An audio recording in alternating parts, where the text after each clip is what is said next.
m'appelle Nadia et avec Enora, Alexane, nous serons avec vous tout au long de ces émissions proposées par l'association Cavax France, le centre d'accueil des victimes d'agressions à caractère sexuel. Nous tenons à vous remercier sincèrement d'être à l'écoute de notre second podcast qui portera sur la notion de culture du viol. Cette thématique fera l'objet d'une suite dans laquelle nous traiterons de consentement et de pornographie. Alors restez connectés. Dans celui-ci, nous allons davantage nous intéresser à la définition même de la culture du viol. Alors, la culture du viol, c'est quoi ? C'est ce que nous allons découvrir tout au long de cet épisode. Nous pouvons d'ores et déjà évoquer le fait que cette expression découle d'un environnement historique et social permettant de normaliser, voire même justifier, de la violence sexuelle. Nous tenterons dans cet épisode d'illustrer les mécanismes de la culture du viol à travers l'affaire Nicolas Hulot, qui est à nos yeux symptomatique de cette culture du viol. Si vous êtes vous-même victime ou que vous connaissez des personnes victimes de viol, vous pouvez joindre à tout moment le 3919, qui est le numéro de Violence Femmes Info. C'est un numéro d'écoute national et anonyme. Attention, en cas d'urgence, appelez la police ou la gendarmerie en composant le 17 ou le 112 depuis un portable. C'est un appel gratuit. Il existe aussi le site internet Parcours Victime. C'est un guide permettant d'accompagner ou d'informer la personne victime de violences physiques, sexuelles ou psychologiques, étape par étape.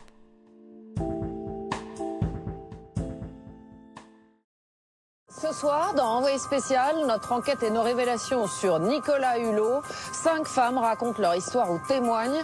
Elles accusent l'ancien ministre et l'écologiste de faits très graves, de viol ou d'agression sexuelle. Nicolas Hulot rejoint donc PPDA, Luc Besson, DSK, Olivier Duhamel, tous ces hommes célèbres qui, longtemps appréciés du grand public, se voient accusés d'agression sexuelle. Ces témoignages sont pourtant longtemps restés sous silence et concernent des faits qui sont pour la plupart prescrits. Mais alors, qu'est-ce qui a empêché les victimes de parler ? De quelle manière ces hommes influents ont-ils été protégés et comment continuent-ils de l'être ? Nous avons une réponse à proposer. La culture du viol.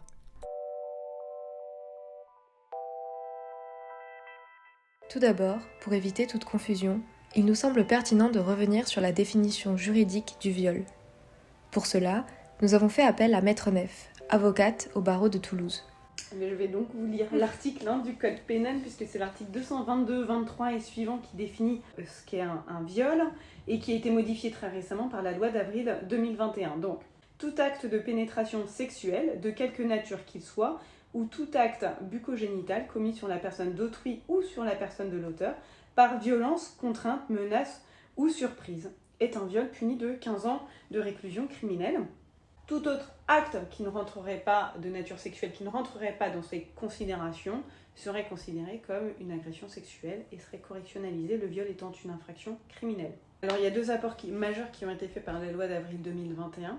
C'est surtout certaines attentes faites, notamment au sexe de la femme, qui ne rentraient pas dans la qualification de viol, par exemple un acte bucco-génital sur le sexe de la femme. Comme il n'y avait pas pénétration, la jurisprudence ne considérait pas qu'il y ait eu viol et qu'il y ait eu simplement agression sexuelle, et donc correctionnalisait le dossier. Correctionnalisait, c'est-à-dire que considérait que c'était une infraction délictuelle et donc c'est le tribunal correctionnel qui était compétent pour statuer. Donc c'est véritablement cet élément qui a été pris en considération. Il n'y avait plus besoin d'avoir nécessité d'une pénétration sexuelle dans le sexe ou par le sexe, mais également des actes bucco-génitaux qui pouvaient être intégrés à cette notion. Nous avons également demandé à Maître Neff qu'elle nous éclaire davantage sur les notions de prescription et de preuve. Aujourd'hui, la question de la preuve dans ces dossiers-là, et comme dans nombreux dossiers, que ce soit des violences d'ordre sexuel ou des violences intrafamiliales, la question de la preuve, c'est un peu toujours le nerf de la guerre. C'est vrai qu'il y aura peut-être plus de difficultés à rapporter une preuve d'ordre médical, ça c'est une certitude, et c'est vrai que la question de la preuve va se poser dans ces dossiers-là, peut-être plus que dans d'autres, mais au même titre qu'il se pose de manière globale pour la justice. Alors, le délai de prescription, c'est un délai pendant lequel le ministère public peut poursuivre l'auteur des faits. Aujourd'hui, il est de 30 ans pour les viols, c'est un crime. Et avec quelques causes de suspension, d'interruption. Et aujourd'hui, d'ailleurs, la loi d'avril 2021 a posé cette fameuse prescription en cascade qui dit que si une nouvelle infraction est commise par le même auteur, elle a interrompu la prescription de l'ancien fait qui aurait pu être prescrit commis sur une autre personne. Voilà. Ça permet de réunir un petit peu les dossiers et de permettre d'avoir une prescription peut-être un peu plus longue quand on est sur des personnes qui réitèrent leur agression et leur viol. En fait, cette question de la prescription se pose pour une espèce de sécurité juridique aussi et de stabilité sociétale. Admettons, il y a une imprescriptibilité. Qu'est-ce que vous faites au bout de 50 ans? Vous interrogez qui? Quel est le crédit à donner à ces témoignages? Les preuves médicales, quelles sont-elles? Les témoins sont peut-être morts. La victime aussi peut, vous savez, avoir une vision des faits commis il y a 5 ans qui peut être différente. L'auteur également peut avoir une vision différente. C'est vrai que ça peut paraître choquant quand l'auteur reconnaît et dit oui c'est vrai, c'est moi qui l'ai fait, etc. Et qu'en fait il repart tranquillement parce que les faits sont prescrits. Ça paraît choquant. Mais dans beaucoup de dossiers, il y a aussi quand même une négation des faits et donc un débat qui doit se poser et un débat lié à la preuve. Donc cette question de l'imprescriptibilité, moralement parlant, on peut l'entendre. Judiciairement parlant, il y a toujours une prescription dans tout. Et surtout, quid de l'intérêt pour la victime de se retrouver livrée, peut-être en pâture, 60 ans après, et que les avocats de la défense, un à un, disent « mais votre parole, ça va pas, les témoins, on peut plus les entendre 50 ans après, c'est fini ». Ce serait aussi pour elle peut-être plus destructeur qu'autre chose. Alors peut-être qu'il faudrait trouver dans ces cas-là des systèmes différents, peut-être de réparation, comme il peut y en avoir, je crois, dans les pays du Nord. Ils ont des systèmes un peu de mise en place, une confrontation auteur-victime pour que chacun se répare aussi. À mon sens, l'imprescriptibilité pourra jamais être mise en place. Ça pourra faire plaisir à la société, mais judiciairement, ça fera pas avancer grand-chose. Et ça mettra peut-être en défaut certaines victimes qui pensaient y trouver le salut et qui finalement vont être confrontées malheureusement aux difficultés de la preuve et qu'on leur jettera en pleine figure lors d'un procès. Enfin, nous en avons profité pour lui demander si l'augmentation de la répression était, selon elle, un véritable moyen pour protéger les victimes. J'ai toujours pensé, je l'ai dit à certaines de mes clientes, quand il y avait les Grenelles, etc., c'est des choses qu'il faut faire. C'est des choses importantes, parce qu'il faut alerter, il faut que la loi s'adapte, il faut que les auteurs aient quelque peu peur de la répression qui pourrait leur arriver, et je pense que c'est juste un moyen, mais ça ne doit pas être une finalité. Je dis toujours, oui, les Grenelles, c'est bien, les lois, c'est bien, mais si on ne peut pas les appliquer, ça sert à rien et ça ne changera pas la face du monde. Et à mon sens, il y a uniquement un apport financier important dans la justice ou dans la prise en charge de cette typologie d'infraction qu'il faut changer. C'est vraiment une matière très particulière et il faut pouvoir écouter les gens et savoir les écouter. C'est aussi ça qui fera changer les choses, pas que faire une loi où on punit plus, où on punit moins. Parce qu'en soi, il faut savoir ce qu'on veut. Est-ce que l'objectif, c'est uniquement de réprimer plus? Ou est-ce que l'objectif, c'est un moment que ça s'arrête? Si c'est réprimer plus, on fait des lois. Ou est-ce qu'on veut que ça change réellement à l'origine? Et auquel cas, il faut revoir beaucoup de choses. Nous estimons qu'il était important de procéder à ce petit rappel de loi. En effet, lorsque nous avons réalisé des micro-trottoirs dans les universités, les étudiants avaient beaucoup de mal à définir cette notion. Je sais pas trop quoi dire, je suis désolée. Le viol, c'est une atteinte à une personne qui est, on peut dire, sans consentement. Après, pour le définir concrètement, je pense que c'est la notion de consentement qui est dans le cœur de la définition, quoi. Pousser quelqu'un à faire quelque chose contre sa volonté. Je ne peux pas le définir. En fait, c'est un crime. Je sais pas, toi, j'ai pas le mot exact, mais... En fait, moi, je pense que ça touche plus les filles, donc on ne sera pas très concerné par ça. Si la définition du viol était floue pour certains, celle de culture du viol l'était d'autant plus. La culture du viol repose sur l'ensemble des idées reçues que nous avons du viol, des violeurs et de leurs victimes. Les fondations historiques de notre société nous imprègnent de préjugés qui tendent à inverser la charge de culpabilité du viol sur les victimes.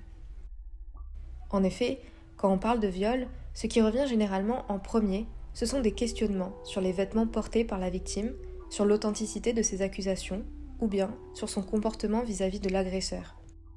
N'a-t-elle pas envoyé des signaux contradictoires? Ou n'était-elle pas trop souriante? Raisonner en ces termes alimente la culture du viol et conduit à déresponsabiliser les violeurs, voire à encourager les agressions sexuelles.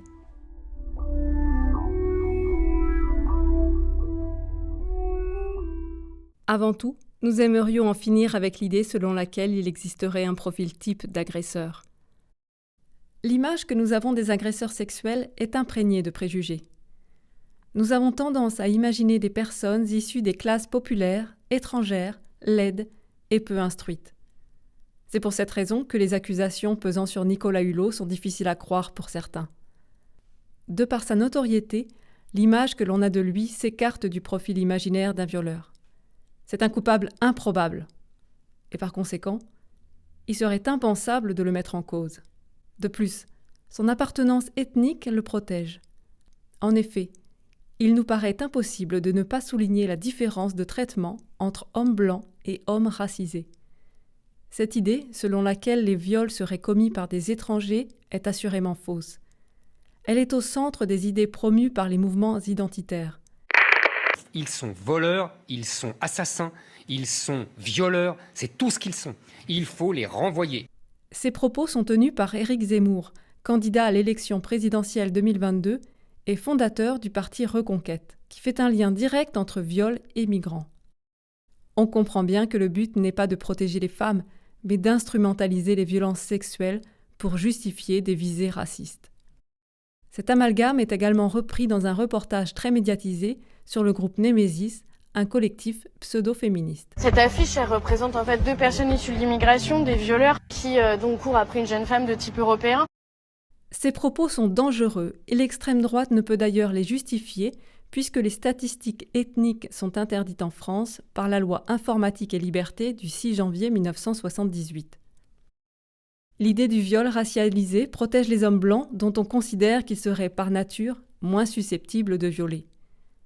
Nous tenons donc à insister sur le fait que les auteurs de violences sexuelles sont de toutes origines et de toutes conditions sociales. Un seul point commun. Dans 98% des cas, ce sont des hommes. Il faut aussi rompre avec l'idée selon laquelle les victimes ne connaîtraient pas leur agresseur. En effet, dans 75% des cas, ce constat est faux. Nos micro-trottoirs ont également fait ressortir des a priori sur le viol lui-même. Beaucoup ont intériorisé le fait que le viol intervient le soir, dans une ruelle sombre, à l'abri des regards. Ce serait la nuit, je pense. Parce qu'on a plus peur la nuit que la journée, en tout cas. Je dirais que des ruelles qui sont sombres, un peu ce genre de choses. Il n'y a pas beaucoup de personnes quand il commence à faire nuit ou un peu tard. Après oui, l'image de la nuit, un inconnu qui va agresser, je pense qu'on l'a toujours, parce que c'est assez... il y a beaucoup de peur vis-à-vis de ça. Après, non, ça peut être clairement dans des couples, quelqu'un qui est en couple avec une fille, qui est violent avec elle, ça peut être du viol, des agressions, sauf que peut-être que, pas qu'elle se rend pas compte, mais c'est des années après, elle s'est rendue compte de ça. Quoi. Le soir, je dirais. Majoritairement dans les lieux un peu isolés ou quand tu es tout seul avec la personne. De telles représentations du viol desservent toutes celles et tous ceux qui n'entrent pas dans ces schémas imaginaires. Si les circonstances et le récit du viol ne coïncident pas avec ces représentations, la parole de la victime est mise en doute, voire niée. C'est le cas des femmes qui ont porté plainte contre Nicolas Hulot. Celui-ci se dédouane, estimant qu'il serait impossible de violer en journée et à la vue de tous. Écoutez ses propos. Une tentative de fellation imposée à une jeune femme après une émission en 1989 dans un parking, alors que vous étiez en train de la raccompagner. Voilà. Ça vous dit quelque chose? Aérien, un samedi matin, dehors, vous imaginez ça? Les viols ne suivent pas un schéma particulier. Les modes opératoires sont multiples et souvent opportunistes. Ils peuvent survenir en tout temps et en tout lieu. Nous avons fait appel à Hillel, anthropologue, qui nous a décrit une scène de viol rentrant en opposition avec le schéma que nous venons de décrire. J'ai souvenir, mon cabinet était boulevard Gambetta à Paris, et j'apprends, parce que j'avais entendu des cris, il était au 3e étage, et j'apprends que Un viol a été commis juste en bas de l'immeuble, à une vingtaine de mètres. Et quand je suis descendu, j'ai vu un attroupement, une femme complètement affolée, un passant qui avait pris à partie le violeur. J'ai vu à un certain moment la victime, en quelque sorte, fuir complètement. Et l'agresseur se retourner contre le passant qui était intervenu et lui dire « je vais vous attaquer, tu m'as frappé, il n'y a aucune raison ». La victime étant partie, ça s'est terminé comme ça. Aucun écho dans la presse. La culture du viol repose sur un autre mécanisme que nous souhaitons mettre en avant, la constante mise en garde des victimes et leur culpabilisation. Nos radiotrottoirs nous ont rapporté des différences de comportement entre les hommes et les femmes. Ce n'est pas un hasard si les femmes qui sont principalement victimes de violences sexuelles sont davantage mises en garde. Par exemple, juste le fait de porter une robe, on m'a souvent dit tu devrais te changer parce que t'es en robe. Non, je me sens pas à l'aise. Quand je finis tard, c'est mon frère qui va me chercher par exemple. Je dirais que ça dépend en soi. Parce que, par exemple, il y a des moments dans le métro où c'est un peu gênant quand il y a beaucoup de monde. Enfin, ça dépend du contexte, je dirais, mais sinon, en soi, ça va. Mais c'est vrai qu'être tout seul en pleine nuit dans la rue, je suis pas forcément très à l'aise malgré tout. Bah non, c'est vrai qu'on est un mec, malheureusement, ça touche toujours les femmes et tout, et donc c'est dingue de dire ça. Ouais, oui, ça ou dépend le soir, des coins, ça dépend de l'heure, mais pas forcément pour violence sexuelle en particulier. Ouais, c'est ça, surtout ça. Vous, ça serait sur plus quoi? L'insécurité globale. Une agression. Les recommandations concernent surtout les femmes. Ce n'est pas au violeur de ne pas violer, mais à la victime de tout faire pour ne pas l'être. Nous retrouvons cette mise en garde dans le cas de Nicolas Hulot. Claire Nouvian, une de ses victimes, avait été alertée par l'entourage de l'homme politique sur la manière dont elle devait se comporter avec lui, les choses à faire et à ne pas faire. L'entourage, avant de partir en tournage, me dit évite les situations où tu es seul avec lui. Donc si vous travaillez, c'est au restaurant de l'hôtel, c'est pas dans ta chambre. Si quand vous êtes sur le bateau, ferme plutôt ta cabine le soir. Et n'ouvre pas s'il frappe à ta porte le soir, etc. Enfin, genre fais semblant de dormir, donc des consignes comme ça, 2, 3. Donc je dis mais il y a un problème là quand même. Qui vous dit ça? L'entourage. L'entourage de l'équipe de tournage de Ushuaïa? Non, l'entourage plutôt politique. Mais ça vous surprend à l'époque qu'on vous mette en garde comme ça? D'être mise en garde, oui quand même. Enfin, donc je me dis, je suis pas très à l'aise. Lorsqu'une femme subit une agression sexuelle ou un viol, on cherchera surtout à savoir si elle avait mis toutes ses chances de son côté pour l'éviter. Avait-elle consommé de l'alcool, de la drogue? Que portait-elle lorsque c'est arrivé? À quelle heure et où avait-elle passé la soirée? Était-elle accompagnée? N'était-elle pas trop avenante, trop souriante? Plus que pour tout autre crime, le comportement de la victime sera passé au crible. Certains agresseurs vont même jusqu'à prétendre que la victime les a provoqués. La culpabilité, elle peut venir de différents niveaux, en fait. Par exemple, j'ai en tête la situation d'une jeune femme qui a subi un viol dans la rue. Elle a été accostée par un homme qui lui a demandé une cigarette. Elle lui a dit qu'elle ne pouvait pas lui en donner. Elle a tourné le dos, elle a continué son chemin. Et il est arrivé par derrière et il l'a agressée. Et sa culpabilité venait du fait qu'elle aurait dû. Elle me disait, j'aurais dû lui donner. Si je lui avais donné une cigarette, il ne m'aurait pas agressée. Cette cigarette, on peut penser qu'il l'aurait agressée. Parce que ce n'est pas le fait qu'elle ait dit non, je n'ai pas de cigarette. C'est lui, comment il a entendu ce nom, comment il l'a reçu, comment il l'a perçu et qu'est-ce qu'il en a fait. Et donc la victime là, elle est coupable de rien du tout. Mais c'est tout un travail pour intégrer que dans le fait d'avoir dit non, je n'ai pas de responsabilité par rapport au passage à l'acte. Souvent, on se rend compte que la victime porte en elle la honte d'avoir été violée. Elle porte atteinte même à l'intégrité du couple, à l'intégrité de la famille. Elle porte atteinte aussi dans les universités et les collèges. C'est dit d'ailleurs, il ne faut pas porter atteinte à la notoriété de telle école, de telle... Et qu'est-ce que c'est ça? Sinon la volonté de maintenir un ordre en étouffant la parole de la victime, en la laissant digérer sa honte, donc en la mettant plus ou moins hors banc, hors du circuit social. Dans la même veine, ces dernières années, de très nombreuses femmes ont témoigné dans la presse, récemment dans Street Press, dans les enquêtes de terrain, sur les réseaux sociaux, de l'accueil souvent détestable qu'elles ont trouvé dans les commissariats et les gendarmeries quand elles sont venues déposer plainte, ou les commentaires qu'elles ont entendus au cours de la procédure. On entend toujours les mêmes réflexions, les mêmes ricanements quand une jeune femme, une jeune fille, après la fête de la musique, vient porter plainte parce qu'elle a été violée. Vraiment des ricanements, quoi. Qu'est-ce que vous faisiez là-bas? Et vos parents, vous avez quoi, 16 ans? Qu'est-ce que vous faisiez à minuit là-bas sur le parking? Nous sommes dans une société viriliste où la prise de corps, la question, la notion, le positionnement qui fait que le dominant a tous les droits sur le dominé, privilégier finalement le prédateur. Il le privilégie tout simplement en faisant taire la parole de la victime au niveau institutionnel, en étouffant cette parole, en ne la prenant pas en compte ou en la détournant. Quand je dis la détournant, ce sont ces épisodes qui sont si souvent rapportés maintenant un peu plus par la presse, d'officiers de police judiciaire chargés de recueillir la parole donc de toute forme de victime, qui posent des questions tout à fait injurieuses sur la manière dont la victime s'habillait, si elle avait bu, si elle a beaucoup de petits copains, parfois même ça va jusqu'à des questions sur les mœurs. Vous sortez souvent avec d'autres personnes. C'est une constante. Et pensez-vous qu'une victime va être encouragée à porter plainte? Je ne pense pas. Et c'est pour ça d'ailleurs qu'il y a un très grand décalage entre les plaintes qui sont enregistrées au ministère de l'Intérieur et des sondages plus réguliers qui sont faits par des associations de féministes, par des associations de victimes et qui quasiment font jusqu'à tripler le nombre de victimes potentielles. Par exemple, j'avais accompagné une jeune fille aussi victime de violences sexuelles et de viol, même de viol.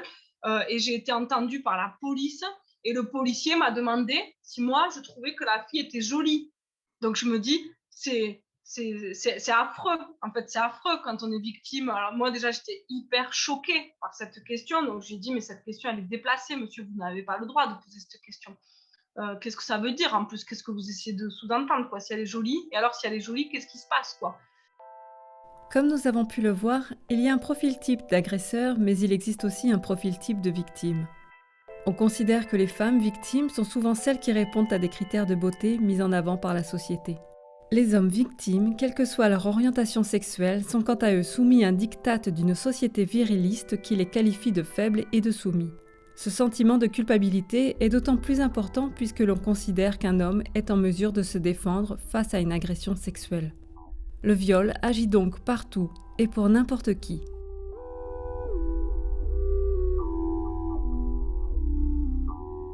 Tous les moyens sont bons pour culpabiliser les victimes, et ce sentiment de culpabilité s'ajoute aux nombreuses séquelles et émotions qu'elles devront affronter.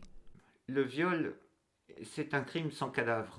Autant dans un phénomène de deuil classique, avec le décès d'un proche, le deuil peut s'étaler sur quelques mois, voire quelques années, autant dans le viol, la victime va traîner le deuil de sa dignité durant toute sa vie. Et se pose la question de la réparation.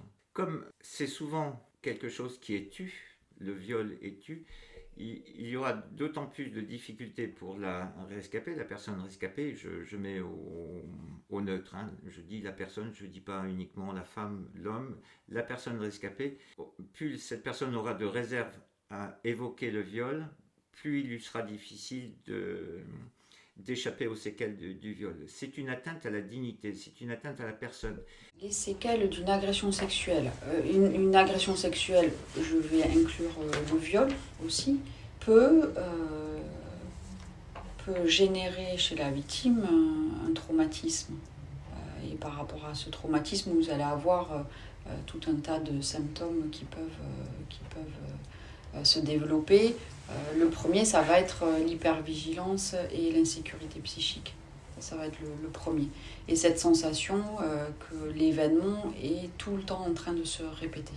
Tous les jours, en fait. Même s'il a eu lieu 15 jours avant, les victimes vont avoir cette sensation Alors la sensation, elle peut être mentale avec des images, elle peut être corporelle, ça peut être des odeurs, ça peut être des phrases aussi. Elles vont avoir la sensation que c'est en train de se passer là maintenant. Il y a une espèce de distorsion du temps. Après, il y a des symptômes somatiques, des douleurs au ventre, des douleurs dans le corps, un repli social, une augmentation de consommation alimentaire, de cigarettes ou de drogue, de médicaments, ou à l'inverse une diminution de l'appétit, une perte de l'appétit, une perte de poids. Et il peut y avoir beaucoup de symptômes. D'où l'intérêt d'avoir des prises en charge psychologiques quand même assez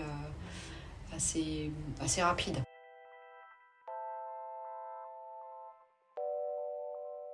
Enfin, le dernier mécanisme que nous aimerions traiter est celui des faux témoignages.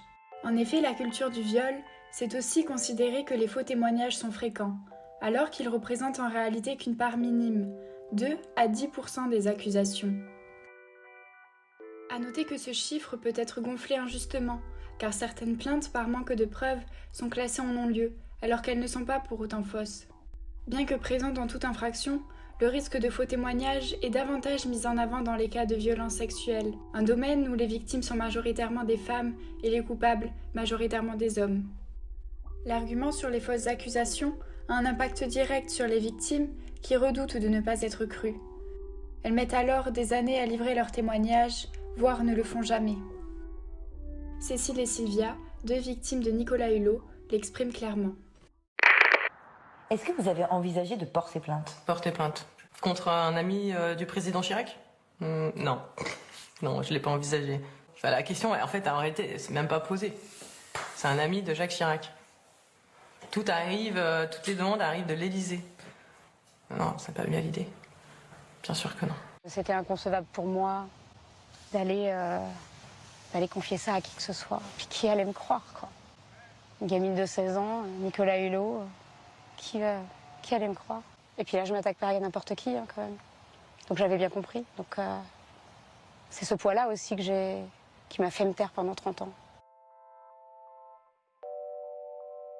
Les 2 femmes mettent en avant que leurs accusations portaient sur un homme influent, protégé par son entourage politique. Nicolas Hulot était notamment très proche du président de la République de l'époque, Jacques Chirac. Elles estiment que leurs témoignages n'auraient pas été pris au sérieux et que le monde politique aurait tout fait pour protéger leur agresseur.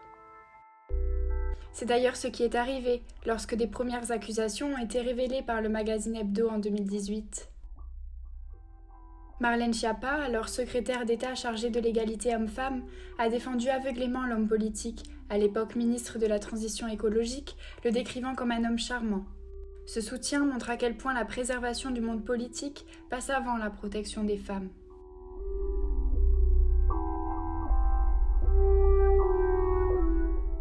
Notre premier épisode sur la thématique du viol se termine. Nous espérons qu'il vous aura plu et qu'il vous aura éclairé sur certains points. Lors de notre prochaine émission, nous poursuivrons l'étude de la notion de culture du viol à travers les thèmes du consentement et de la pornographie. Comment est-il perçu en France et dans d'autres sociétés, dans d'autres pays, d'autres cultures ? Quels mécanismes font qu'un consentement n'est pas toujours libre et éclairé ? Quels sont les dangers de la pornographie ? Comment entretient-elle des stéréotypes racistes et misogynes ? Ce sont autant de questions que nous nous poserons et auxquelles nous tenterons de répondre. Mais avant de vous quitter, nous aimerions aborder avec vous la procédure d'un dépôt de plainte. En effet, durant la création de ce podcast, nous avons pris conscience qu'une bonne partie du public se sentait démunie sur ce qu'il faut entreprendre en cas de viol, que l'on en soit victime ou témoin. Je vous explique ce qu'il convient de faire dans ces cas-là. Si vous avez été victime d'un viol ou d'une agression sexuelle, il est très important que vous soyez accompagné dans toutes vos démarches. La première chose à faire est d'en parler à un parent, à une amie, à une personne de confiance qui pourra vous soutenir, vous aider dans toutes vos démarches ultérieures. Et si quelqu'un a été témoin, demandez à cette personne de bien vouloir éventuellement rapporter ce dont elle a été témoin. Ensuite, demandez à être examiné par un médecin légiste et assurez-vous qu'il transmettra votre témoignage. Il est tenu de faire un signalement. Par la suite, n'hésitez pas à contacter une association de défense des victimes. Vous en trouverez une liste sur le site dans le dossier associé au podcast. Leurs permanents vous aideront à préparer votre dossier de plainte à la faveur d'une écoute bienveillante. Faites-vous aider par exemple par une amie qui retranscrira le maximum de détails de ce que vous avez subi. Ce n'est qu'après cela que vous pourrez porter plainte. Dans certaines villes, à l'hôtel de police, vous aurez la chance de pouvoir parler avec une psychologue chargée de l'accueil des victimes. Dans les circonscriptions qui dépendent de la gendarmerie, il existe des brigades de protection des familles. Vous y trouverez un accueil par des officiers spécialisés et formés à l'écoute des victimes. Enfin, conservez soigneusement le nom de l'officier de police qui vous aura entendu et qui aura recueilli votre plainte. Pour plus d'informations, visitez notre site à l'adresse cavax-france.com/podcast.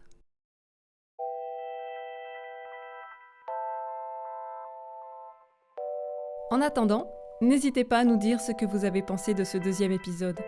Vous pouvez nous faire des suggestions, des propositions. Cette émission est aussi la vôtre.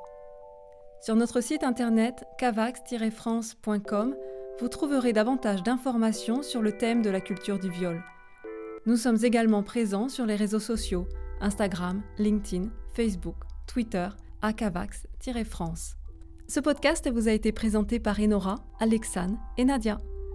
Merci à Léa, Laura et Jade pour la réalisation. Merci à nos invités pour leur participation.